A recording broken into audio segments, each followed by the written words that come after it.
Hi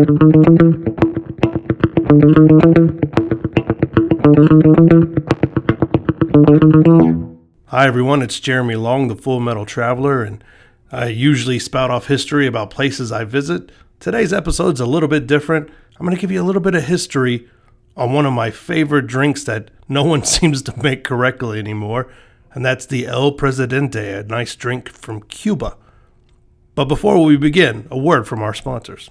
This podcast is produced by Full Metal Worldwide, a digital marketing company out of Las Vegas, which also produces the sports podcast, The Final Countdown, and the combat sports focus program, Levels, which I, of course, host with my partners, Michael Price and Cassandra Cusino.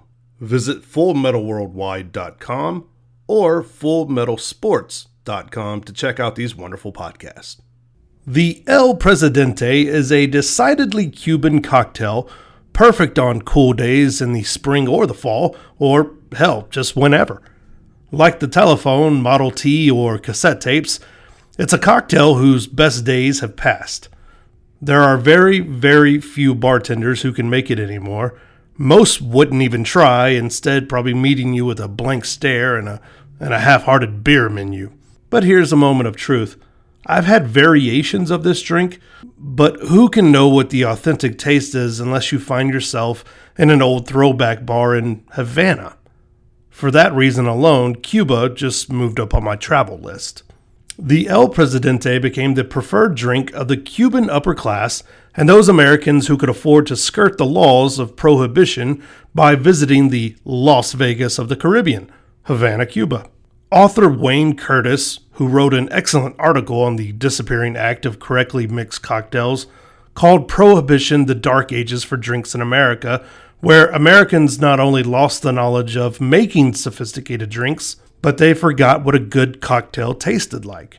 Most people attribute Eddie Wolke with the creation of the drink, but like all good legends, no one is completely sure. Wolke supposedly named the drink for Cuban President Gerardo Machado, who reigned during most of the Prohibition years. The drink made its way stateside and had a fun run where I'm positive most serious bartenders would have known this drink like the back of their hands.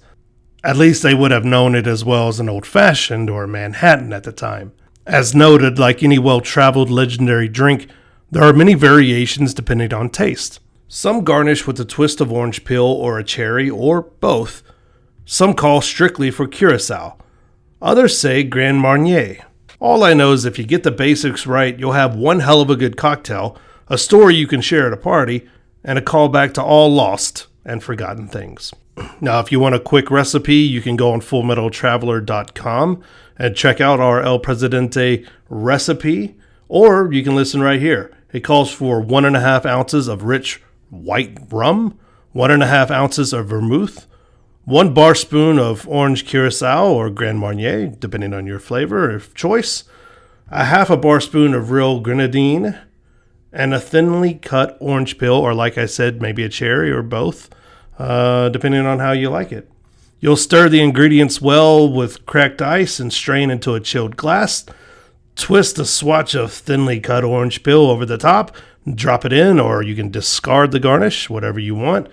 You can put a cherry in there, like I said, and there you go. It's a pretty simple drink, but it's a callback to a classic that once ruled the American bar scene. How amazing is that? I like that. A little bit of history with your drink, and now you have a little story at a party, and you can mix one of these up. I'd be a really fancy guy or gal. There you go. However you see it. I hope you enjoyed this, and I hope you stick around and come back for more episodes of Full Metal Traveler Podcast. I'm Jeremy Long, the Full Metal Traveler.